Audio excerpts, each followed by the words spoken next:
Hello everybody, welcome back to another video. Hopefully you guys are having a fantastic day.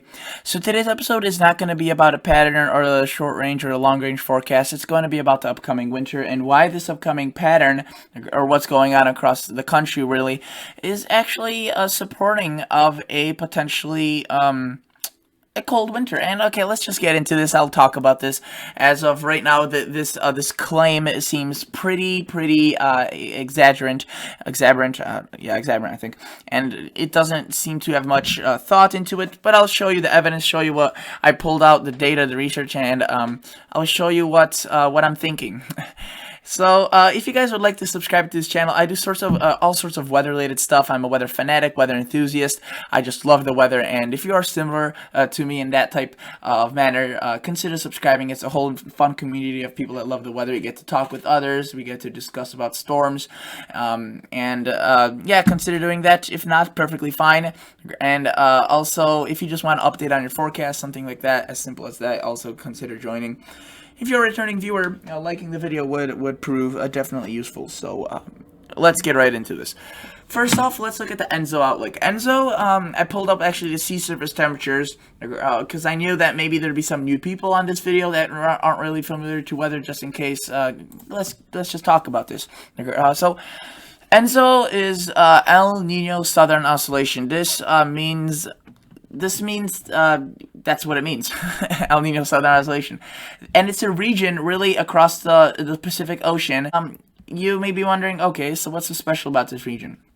Well, basically, over years of studying, in the 50s and 40s, it was found that based on this water temperature, notice this is sea surface temperature, this isn't the actual air temperature, this is the water temperature. And they found, scientists, that based on this water being above or below average, it impacted a lot of other weather across the country, across not even just the United States, but also Australia, Indonesia, parts of Asia, and into portions of the Middle East, and also lots of South America and the United States. And the interesting thing is, actually, I don't know if I've said this, I think I've said it before, is that originally it was discovered, even the thought of this is because of the Peruvian fishermen. Peru is this beautiful country right here, right? And Peruvian fishermen realized that their fish yields greatly varied whether the water was cooler or warmer. Now, I don't really recall which water temperature proved to have greater yields, but I'm assuming the warmer one. But basically, years later, we coined cooler water temperatures at a negative 0.5 or negative 0.5 degrees below the norm as a La Nina. That's the phenomenon, a La Nina. And if it's above average, it's a El Nino. Now notice, the blue is below, red is above, and you can see that we are indicating quite a bit of more blue than orange. Now, it still isn't really that much developed. It's developed by the coast, but not that much further out here. So, you may be wondering, what if it's neither, and what if it's just an in-between? That's what we are in right now, actually. We are in a neutral pattern. And if we were to look at the Enzo Outlook graph, we could see that Enzo neutral is most likely to continue, which implies we are in it, through the northern hemisphere summer 2020. So most of the summer will be a neutral. But with a La Nina favored beginning in August through October 2020 and continuing through the northern hemisphere winter 2020-2021. Okay, so the La Nina is favored. It's not 100% because El Nino for sure won't form. I could almost say that. The thing that's really going to be tough here is whether or not this neutral evolves into a La Nina or it just stays a neutral. You can see the forecast takes it really a La Nina by possibly as early as September, and then probably by October already a La Nina. But this is definitely varying, and you can see that the percentage for a neutral is still relatively high at 40%, and the La Nina is around 55%, with an El Nino being around 10 to 15%. We're increasing as we go further towards spring of next year. But you can see that the model outlook in terms of a La Nina versus a El Nino or neutral. Let's see this. I want to point this out. Right here is a La Nina. Right here is an El Nino. And in between these two, or really anything above is an El Nino, anything below is a La Nina, and anything in between is considered a neutral. And you can see a lot of these models are still kind of in that neutral zone with only well, quite a bit, I would say half and half really right now, kind of like a coffee, if you will. It's half are below, half are showing a La Nina, and half are showing a neutral. So this group of models is really giving us a tough time, if you will, not helping us. And we look at another group of models, and you can see that this group of models at negative 0.5 is showing only a few models showing a neutral, but all of them are showing a La Nina at some point, with only some ripping away into a neutral zone in December, January, but most stay through it through at least February or March or April. So that's interesting. You can see this one is more confident in a La Nina developing, especially November, December, January, February, and then by March possibly exiting. We'll have to see about that, but again, that may be a bit, that may be not necessarily happening. You know, this is still really, I would say, even 2 to 3 months out as far, but they definitely have quite a bit of confidence. You can see the dotted dashed line goes far into the La Nina zone, almost at -1, which is considered a strong La Nina. So a typical La Nina winter pattern looks like this. We see cooler temperatures across the north and northwest, and a whole, you know, kind of lots of little smaller areas, which is wet across the northwest, dry across the south with warm temperatures, and also wet and warm across the east coast. But this air sometimes also collides with this wet and warm, and it could create some big storms. So definitely a lot of interesting stuff. But in this video, the title is why this why this summer's pattern, or why this upcoming pattern change, or why this current pattern. I'll have to decide what I title it. Why it is indicating a potentially cold winter, or an interesting winter. So usually we have to acknowledge the fact that during a La Nina we see a more of a cool winter. A typical La Nina years, there's plenty of cool air across the northern United States, and it gets pretty interesting across the northeast. The Great Lakes also possibly very exciting. Northwest, possibly the most exciting, as it could be the most confident area. Wet and cold overlapping, lots of snow for the mountains, and even into Portland and Seattle. If you recall, 2017, 2018 was a La Nina year, and that was the first time, those were some of the biggest snowfall events across the Washington, Portland, and Seattle areas, and they had actually inches of snow, and that was again brought by La Nina, and this year it looks as if a La Nina will be occurring again. So in order to understand what I'm trying to show here, I need to take a look at some pictures, some screenshots that I took. Now, this is 32 screenshots that I took, so it's quite a bit. So bear with me here, but it will really fly as I go through this. Don't treat this as a slideshow presentation you would get in school. This is for the fun of showing you, and I think this is actually very interesting. And always, this isn't like school, you know. First of all, I'm not a qualified teacher. I'm just here to show you my thoughts. Second of all, you could leave anytime you want. You could click off. So that's always a plus, isn't it?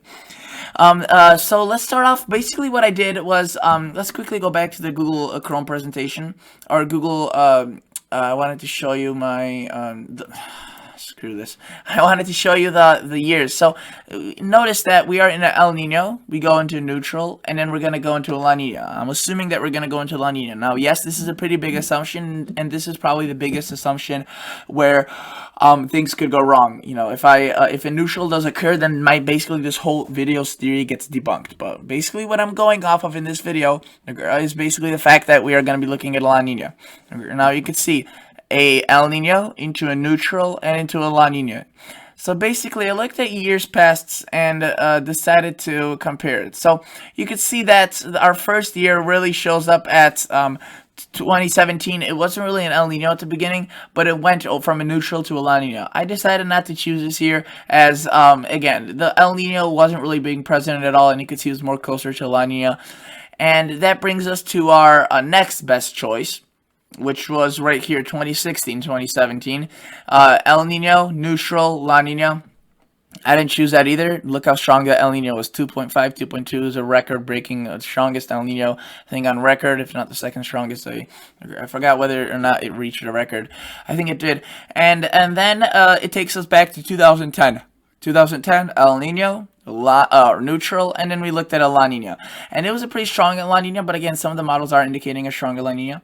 And basically, what I looked was for years like 2010, 2011, and I went back all the way to 1950, and I found many, not many, several years like this that are similar to this year's, this year's year. And I decided to look at what their Augusts looked like, since we know what's going on in August and what most likely will be occurring. I want to take a look at it and see what they looked like. And I wanted to see if they're supportive of, or if they're similar to what we have this August. I didn't look at all the years, as I wanted to go more in depth on a few years. So I just chose 2010, 2011, 2007, 2008, 2005, 2006, and 1995, 1996. So let's take a look. August 2010. Notice we are looking at warmer temperatures across a good portion of the United States. The only areas where it is cooler is really the West. Now this year is pretty similar to the 2010, as we're seeing quite a bit of above average temperatures across August, or the eastern United States. There are a few cool downs that we've seen. We've seen one for the first couple of days of August, and we're going to see one in a few days. But they don't look as if they will really be the dominant feature. It looks as if the warmth will mainly be dominant.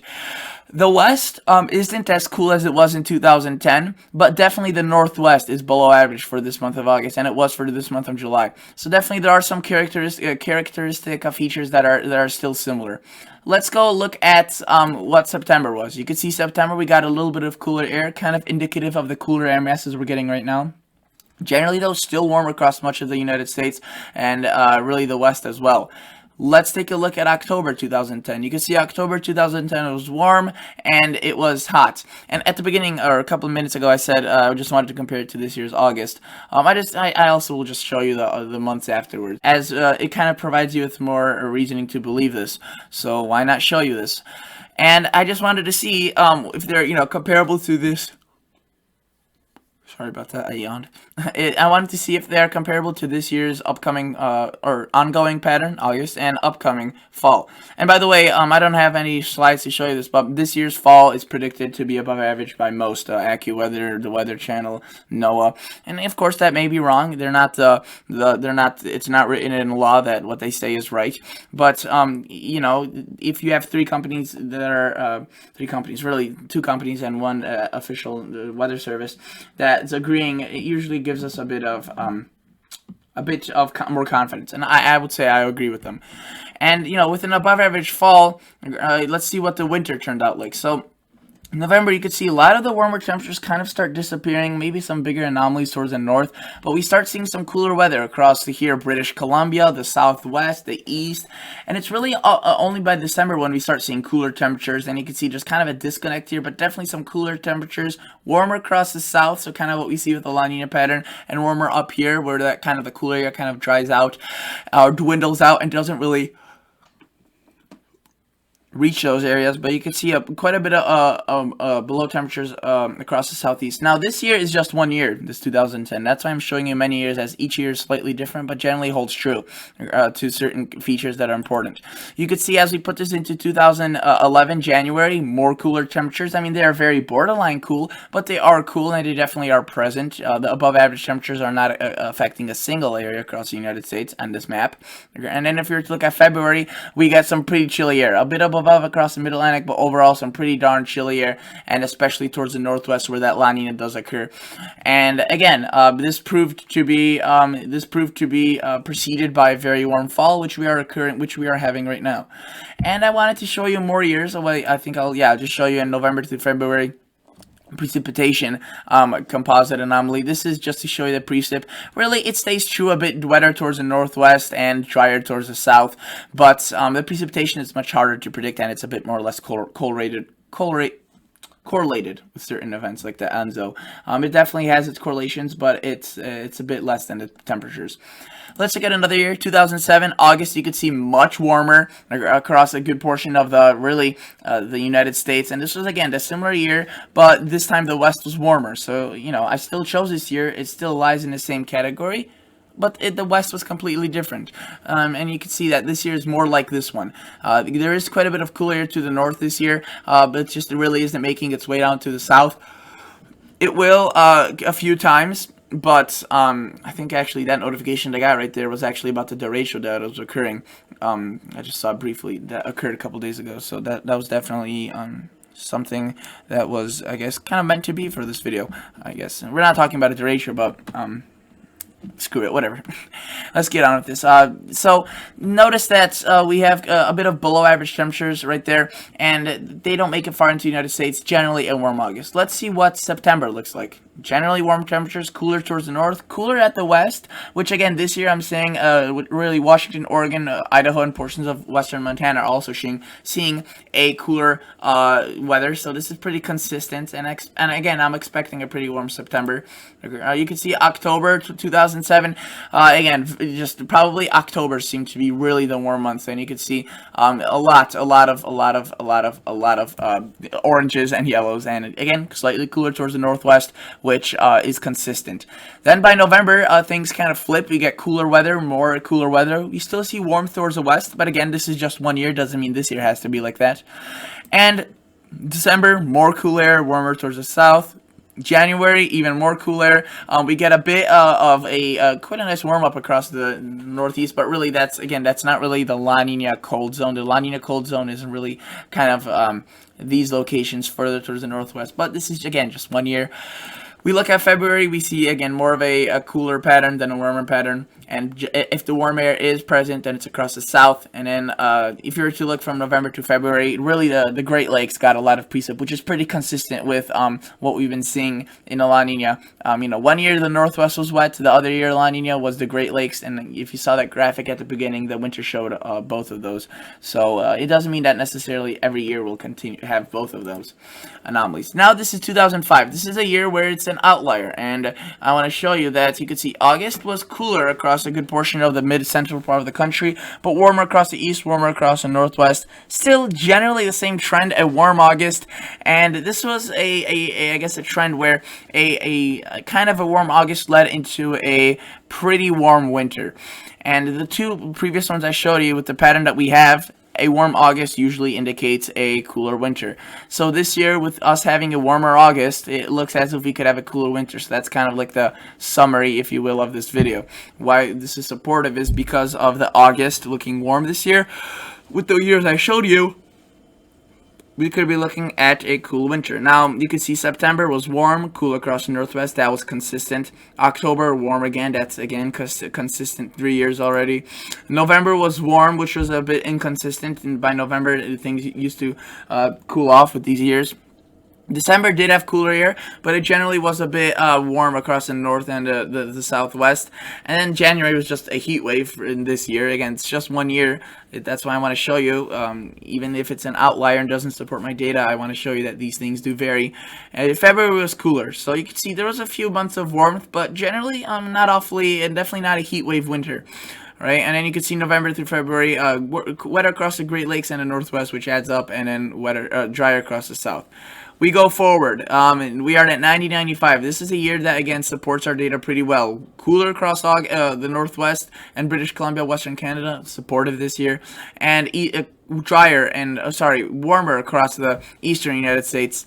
And you can see that August led into a cold winter, and so has 2007, 2008, 2010, 2011.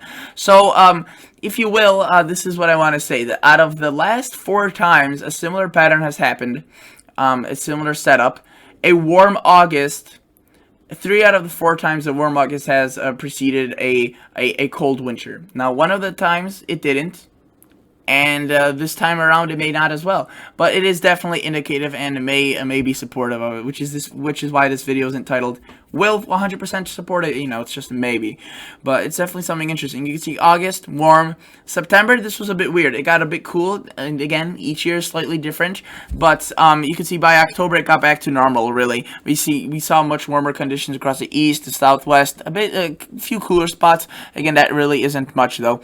Generally warm. November you could see a lot of things went cold and warmer across the west and the south and the southwest, but again really quite a bit cooler across the eastern and northern United States. And then December, much of the same thing. The southwest really got the heat of the winter, and then January, February, things kind of started to dwindle, if you will, in terms of the anomalies, but still pretty darn chilly. you could see the precipitation: wet across the northwest, wet across the Great Lakes, dry across the south, and that seems to hold true. And then you could see that this is the this is now, we're done with this. This is just a screenshot I had at the end right there.